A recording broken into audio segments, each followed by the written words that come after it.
जय श्रीराम। आजिर एही विशेष अध्याय को आपनमानंकु स्वागत। आजी आमे पुणी थरे एक गभीर आलोचना करिबाकु जाउछु औ आमर आधार हेउछि गोस्वामी तुलसीदासंकर सेई अमर कृति श्रीरामचरितमानस। हाँ, आजी आमे एहार किछि बछा बछा अंश विशेष करी दोहा संख्या 29 माने 29 न तीनोटी भाग क, ख औ ग एवं ता परर किछि महत्वपूर्ण चौपाईकु बुझिबाकु चेष्टा करिबा।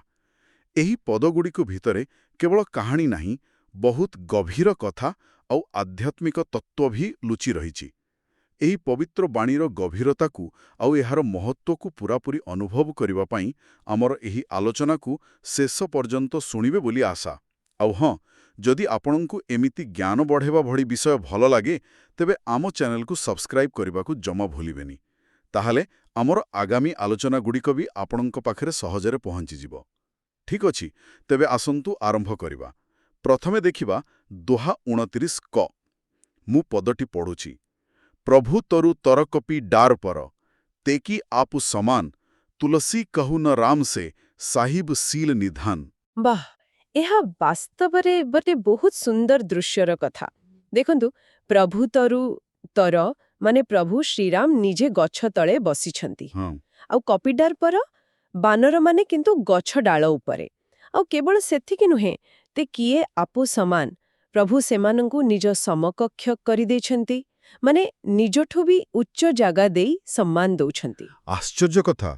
एइटा तो खाली नम्रता नुहे, एमिति लागुची जेमिति शासन बा नेतृत्वर जो पुरुणा धारणा अछि ताकु पूरा उल्टेई दउछंती।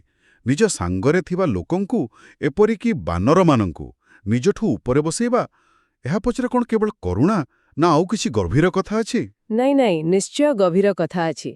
ଏଟା ହିଁ ତ ପ୍ରଭୁ ଶ୍ରୀରାମଙ୍କ ଶିଲେନିଧାନ ଗୁଣର ପ୍ରକୃତ ପରିଚୟ। ଦେଖନ୍ତୁ, ଶିଲେନିଧାନ କହିଲେ ଖାଲି ଭଲ ଗୁଣ ବା ଭଲ ବ୍ୟବହାର ନୁହେଁ। ଏମିତି ଗୁଣ ଯାହାକି କିଏ କୋଉ ପଦରେ ଅଛି ବା କେତେ ବଡ଼ ସେସବୁ ନ ଦେଖି ସମସ୍ତଙ୍କ ଭିତରେ ଯୋଉ ମହତ୍ଵ ଅଛି ତାକୁ ଚିହ୍ନିପାରେ ଆଉ ସମ୍ମାନ ଦିଏ। हाँ, बुझिले। ଏଠି ରାମ ଗୋଟେ ଆଦର୍ଶ ନେତା କେମିତି ହେବା କଥା ତାହା ଦେଖଉଛନ୍ତି। ଯୋଉଠି ନେତା ନିଜେ ବଡ଼ ହୋଇ ବସିବ ନାହିଁ, ବରଂ ତା ସାଙ୍ଗ ଲୋକଙ୍କୁ ଉପରକୁ ଉଠେଇବ। ସେଥିପାଇଁ ତ ତୁଳସୀଦାସ କହୁଛନ୍ତି, କହୁଁ ନ ରାମ ସେ ସାହେବ, ଏମିତି ମାଲିକ ଆଉ କୋଉଠି ମିଳିବେ। ଏହା ପ୍ରକୃତରେ ଗୋଟେ ବୈପ୍ଳବିକ ନେତୃତ୍ୱର ଉଦାହରଣ। वाह, ଶିଲିନିଧାନର ଏ ବ୍ୟାଖ୍ୟା ତ ବହୁତ ଚମତ୍କାର। ନେତୃତ୍ୱକୁ ଏକଦମ ନୂଆ ଦିଗରୁ ଦେଖିଲା ଭଳି ଲାଗିଲା। ଏଇ ଭାବନାକୁ ମନରେ ରଖି ଆସନ୍ତୁ ଦୋହା 29କୁ ଯିବା। ମୁଁ ପଢୁଛେ, ରାମ ନିକାଇ ରାୱରୀ ହେ ସବହି କୋ ନିକ, ଯୋ ୟା ସାଞ୍ଚି ହେ ସଦା ତୋ ନିକୋ ତୁଳସୀକ। ହଁ, ଏଠି ଦେଖନ୍ତୁ, ତୁଳସୀଦାସ ସିଧା ପ୍ରଭୁଙ୍କୁ କହୁଛନ୍ତି, ହେ ରାମ, ଆପଣଙ୍କର ନିକାଇଁ। ଏ ନିକାଇଁ ଶବ୍ଦର ଅର୍ଥ ହେଲା ମହାନତା, ଭଲପଣିଆ, ଉତ୍ତମତା। ସେ କହୁଛନ୍ତି, ଆପଣଙ୍କର ଏ ଯୋଉ ସ୍ୱାଭାବିକ ମହାନତା ଅଛି ନା, ସେଇଟା ହିଁ ସବହିଁ କୋ ନିକ, ମାନେ ସମସ୍ତଙ୍କ ପାଇଁ ମଙ୍ଗଳକାରୀ। ଏଇଟା କିଛି ଚେଷ୍ଟା କରି କରାଯାଉଥିବା କାମ ନୁହେଁ, ଏଇଟା ଆପଣଙ୍କର ସ୍ୱଭାବ। ଆଚ୍ଛା, ଏହା ପରେ ଯୋଉ ଧାଡ଼ି ଅଛି, ଯୋ ୟା ସାଞ୍ଚି ହେ ସଦା ତୋ ନିକୋ ତୁଳସୀକ, ଏଇଟା ଟିକେ ବ୍ୟକ୍ତିଗତ ପରି ଲାଗୁଛି। ଯେମିତି ତୁଳସୀଦାସ କହୁଛନ୍ତି, ଯଦି ଏକଥା ସତ ଯେ ଆପଣଙ୍କର ମହାନତା ସମସ୍ତଙ୍କ ପାଇଁ ଭଲ, ତାହେଲେ ମୋର ମାନେ ତୁଳସୀଦାସର ବି ନିଶ୍ଚୟ ଭଲ ହେବ। ଏଇଟା କ'ଣ ଖାଲି ନିଜ ପାଇଁ ଗୋଟେ ଆଶ୍ୱାସନା, ନା ଏହା ଭକ୍ତ ଆଉ ଭଗବାନଙ୍କ ସମ୍ପର୍କର କିଛି ଗଭୀର ଦିଗକୁ ଦେଖଉଛି? ନାଇଁ ନାଇଁ, ଏଇଟା ଖାଲି ବ୍ୟକ୍ତିଗତ ଆଶ୍ୱାସନା ନୁହେଁ, ଏହା ଗୋଟେ ବିଶ୍ୱସତ୍ୟ ଉପରେ ତିଆରି ହୋଇଥିବା ଦୃଢ଼ ବିଶ୍ୱାସ। ତୁଳସୀଦାସ ଏଠି ଗୋଟେ ପ୍ରକାର ଯୁକ୍ତି କରୁଛନ୍ତି। ଯେମିତି ଯଦି ସୂର୍ଯ୍ୟଙ୍କର ସ୍ୱଭାବ ହେଲା ଆଲୁଅ ଦେବା, ଆଉ ସେ ଆଲୁଅ ସମସ୍ତଙ୍କୁ ମିଳେ, ତାହେଲେ ମୋତେ ବି ମିଳିବ। ସେମିତି ଯଦି ରାମଙ୍କର ସ୍ୱାଭାବିକ ମହାନତା ବା ନିକାଇଁ ଗୋଟେ ସକ୍ରିୟ, ସବୁଆଡ଼େ ବ୍ୟାପିଥିବା ମଙ୍ଗଳକାରୀ ଶକ୍ତି, ତାହେଲେ ତ ସେ ସମସ୍ତଙ୍କୁ ଛୁଇଁବ, ଆଉ ସେଥିରୁ ସେ ନିଜେ ମାନେ ତୁଳସୀଦାସ ବାଦ୍ ପଡ଼ିବେନି। ଏହା ହେଉଛି ଈଶ୍ୱରଙ୍କର କଲ୍ୟାଣକାରୀ ସ୍ୱଭାବ ଯେ ସବୁଆଡ଼େ ଅଛି, ଏ କଥା ଉପରେ ଗଭୀର ଆସ୍ଥା। ଏହା ଭକ୍ତର ଗୋଟେ ଅଧିକାର ଭାବନା ବି ଦେଖାଏ, ଯଦି ଆପଣ ସମସ୍ତଙ୍କର, ତାହେଲେ ମୋର ବି। ବାଃ, ମାନେ ପ୍ରଭୁଙ୍କ କଲ୍ୟାଣ ଗୁଣ କାହା ପାଇଁ ସୀମିତ ନୁହେଁ, ସବୁଆଡ଼େ ଅଛି। ଏଇ ବିଶ୍ୱାସଟା ହିଁ ଭକ୍ତର ସବୁଠୁ ବଡ଼ ବଳ। ବହୁତ ସୁନ୍ଦର। ଏବେ ଆସନ୍ତୁ ଦୋହା 29 କକୁ ଦେଖିବା।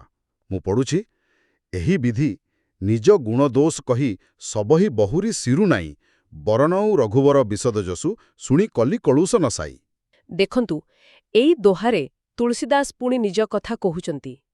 ଏହି ବିଧି ନିଜ ଗୁଣ ଦୋଷ କହି, ମାନେ ଆଗରୁ ସେ ନିଜର ଗୁଣ, ଯେମିତି ତାଙ୍କ ଭକ୍ତି, ଆଉ ଦୋଷ ମାନେ ନିଜର ଭୁଲ ତ୍ରୁଟି ବା ଅଯୋଗ୍ୟତା ବିଷୟରେ କହିସାରିଛନ୍ତି।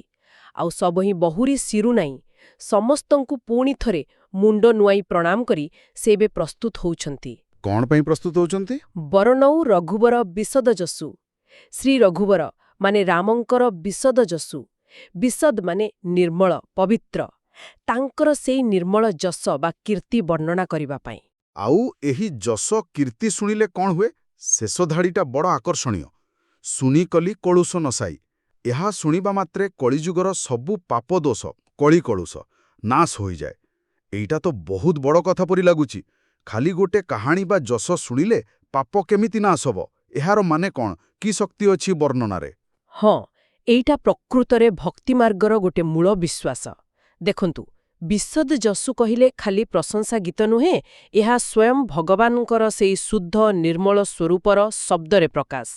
ଯେତେବେଳେ ଜଣେ ପୂରା ମନ ଦେଇ ଶ୍ରଦ୍ଧାର ସହିତ ଏଇ ନିର୍ମଳ ଯଶ ଶୁଣେ, ତାର ମନ ବି ସେଇ ନିର୍ମଳତା ଦ୍ୱାରା ପ୍ରଭାବିତ ହୁଏ।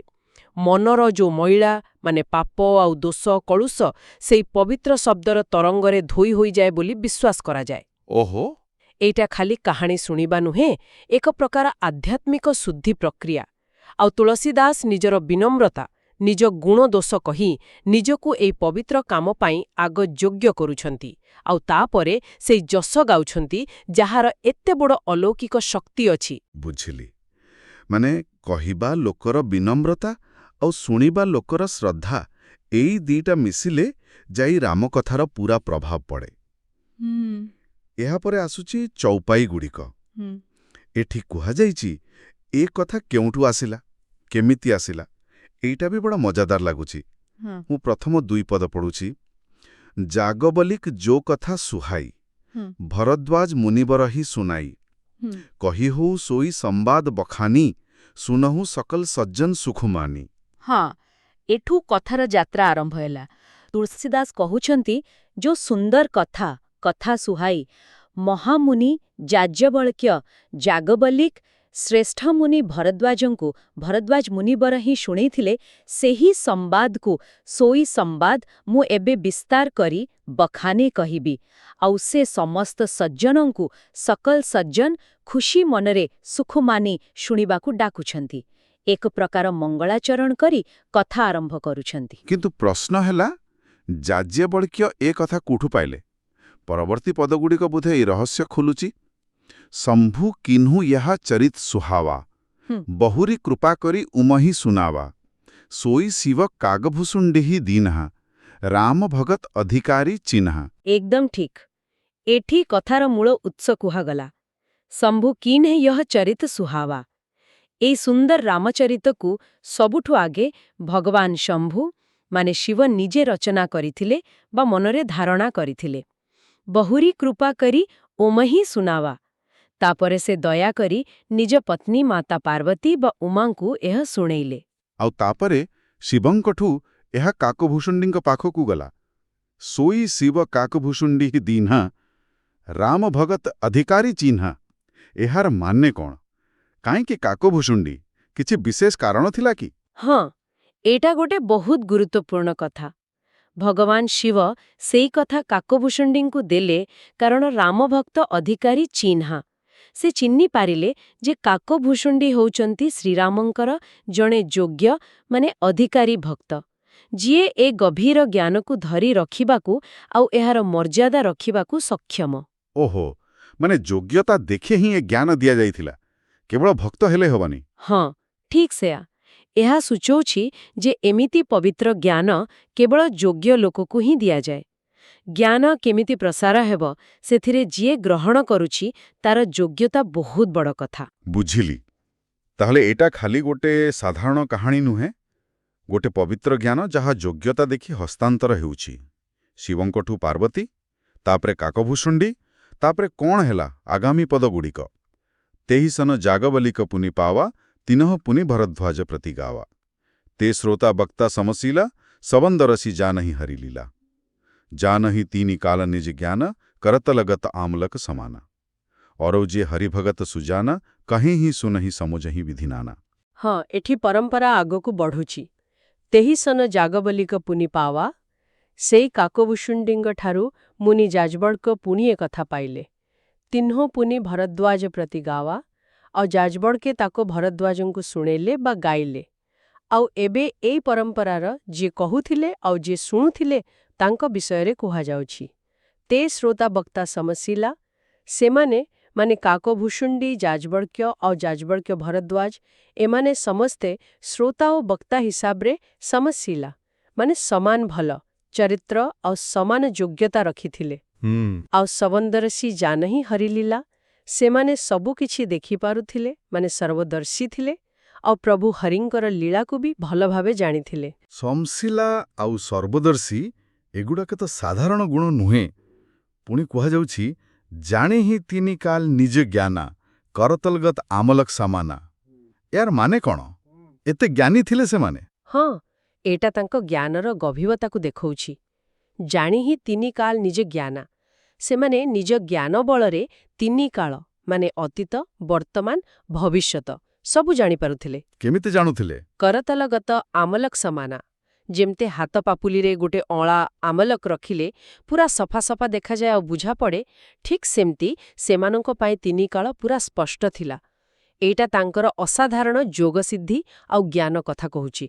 ଆଉ କେବଳ ଏଇ ମୁଖ୍ୟ ପରମ୍ପରା ନୁହେଁ, ଔରୁ ଯେ ହରି ଭଗତ ସୁଜାନା କହିଁ ସୁନହି ସମୁଝହି ବିଧି ନାନା ମାନେ ଏମାନଙ୍କ ଛୁଆଁ ଆହୁରି ଯେତେ ଜ୍ଞାନୀ ସୁଜାନ ହରିଭକ୍ତ ଅଛନ୍ତି ସେମାନେ ବି ଏଇ ପବିତ୍ର କଥାକୁ ଅଲଗା ଅଲଗା ଉପାୟରେ ବିଧି ନାନା କହନ୍ତି ଶୁଣନ୍ତି ଆଉ ବୁଝନ୍ତି କିମ୍ବା ବୁଝାନ୍ତି। ବାସ୍ତବରେ ଏହା ଏକ ଗଭୀର ବିଷୟ। ମାନେ ରାମକଥା ଖାଲି ଗୋଟେ ଲୋକପ୍ରିୟ କାହାଣୀ ନୁହେଁ, ଏହା ଏକ ପବିତ୍ର ଜ୍ଞାନର ଧାରା ଯାହା ଗୋଟେ ନିର୍ଦ୍ଦିଷ୍ଟ ଯୋଗ୍ୟତା ଦେଖି ଚାଲୁଥିବା ଗୁରୁ ଶିଷ୍ୟ ପରମ୍ପରାରେ ଆସିଛି। ଶିବଙ୍କଠୁ ଆରମ୍ଭ ହୋଇ କାକଭୂଷୁଣ୍ଡି ଯାଜ୍ଞବଲ୍କ୍ୟ ଭରଦ୍ୱାଜ ଆଉ ଶେଷରେ ତୁଳସୀଦାସଙ୍କ ଜରିଆରେ ଆମ ପାଖରେ ପହଞ୍ଚିଛି। ଏଥିରେ ଯେଉଁ କହିବା ଲୋକ ଆଉ ଶୁଣିବା ଲୋକ ଦୁହିଁଙ୍କର ଯୋଗ୍ୟତା ଉପରେ ଏତେ ଗୁରୁତ୍ୱ ଦିଆଯାଇଛି ସେଇଟା ବହୁତ ଚିନ୍ତା କରିବା କଥା। ନିଶ୍ଚିତ ଭାବରେ ଏଇଟା ଦେଖଉଛି ଯେ ଜ୍ଞାନର ମହତ୍ୱ ଖାଲି ଜ୍ଞାନ ଭିତରେ ନାହିଁ, ବରଂ ତାକୁ କିଏ କହୁଛି ଆଉ କିଏ ଶୁଣୁଛି ତା ଉପରେ ବି ନିର୍ଭର କରେ। ସମଶିଲା ହେବା ମାନେ କହିବା ଲୋକ ଆଉ ଶୁଣିବା ଲୋକ ଭିତରେ ଗୋଟେ ସମାନ ସ୍ତରର ଆଧ୍ୟାତ୍ମିକ ଆଉ ନୈତିକ ଯୋଗ୍ୟତା ରହିବା ଦରକାର। ହଁ, ତାହେଲେ ଯାଇ ଜ୍ଞାନର ପ୍ରକୃତ ଅର୍ଥ ଆଉ ଶକ୍ତି ଠିକ୍ ଭାବରେ ରହିବ। ସର୍ବଦର୍ଶୀ ହେବା ଆଉ ତିନିକାଳ ଜାଣିବା ଏସବୁ ସେଇ ଯୋଗ୍ୟତାର ସବୁଠୁ ଉଚ୍ଚ ସ୍ତରକୁ ଦେଖଉଛି। ଏହା ଏକ ପ୍ରକାର ଚେତାବନୀ ବି ହୋଇପାରେ ଯେ ବଡ଼ ଜ୍ଞାନ ଯଦି ଅଯୋଗ୍ୟ ଲୋକ ହାତରେ ପଡ଼େ ତାହେଲେ ତାର ଭୁଲ ବ୍ୟବହାର ବି ହୋଇପାରେ। ତେବେ ଆଜିର ଏହି ଆଲୋଚନାରୁ ଆମେ କିଛି ମୁଖ୍ୟ କଥା ବାହାର କରିପାରିବା। ପ୍ରଥମ କଥା ହେଲା ଦୋହା 29ରୁ ଆମେ ଶ୍ରୀରାମଙ୍କର ସେହି ଅସାଧାରଣ ନେତୃତ୍ୱ ଦେଖିଲେ, ଯେଉଁଠି ସେ ନିଜ ଲୋକଙ୍କୁ ନିଜଠୁ ଉପରେ ରଖି ଶିଲଣୀ ଧାନର ପ୍ରକୃତ ମାନେ ବୁଝେଇଲେ। ହଁ ଠିକ୍ କହିଲେ। ଆଉ ଦ୍ୱିତୀୟରେ ଦୋହା 29ରୁ ଆମେ ଜାଣିଲେ ଯେ ପ୍ରଭୁଙ୍କର ଯେଉଁ ନିକାଇ ବା ସ୍ୱାଭାବିକ ଭଲପଣିଆ ସେଇଟା ଗୋଟେ ସବୁଆଡ଼େ ବ୍ୟାପିଥିବା ମଙ୍ଗଳକାରୀ ଶକ୍ତି। ଆଉ ଏହା ଉପରେ ଦୃଢ଼ ବିଶ୍ୱାସ ରଖିଲେ ହିଁ ଭକ୍ତର ନିଜ କଲ୍ୟାଣ ନିଶ୍ଚିତ। ଠିକ୍। ଆଉ ତୃତୀୟ କଥା, ଦୋହା 29ରୁ ତୁଳସୀଦାସଙ୍କର ବିନମ୍ରତା ଆଉ ରାମଙ୍କର ବିସର୍ଜସୁ ମାନେ ନିର୍ମଳ କୀର୍ତ୍ତି ଶୁଣିବାର ଯେଉଁ ଅଲୌକିକ ଶକ୍ତି ଅଛି ଯାହା କଳିଯୁଗର ପାପ ନାଶ କରିପାରେ ବୋଲି କୁହାଯାଇଛି। ଏକଦମ।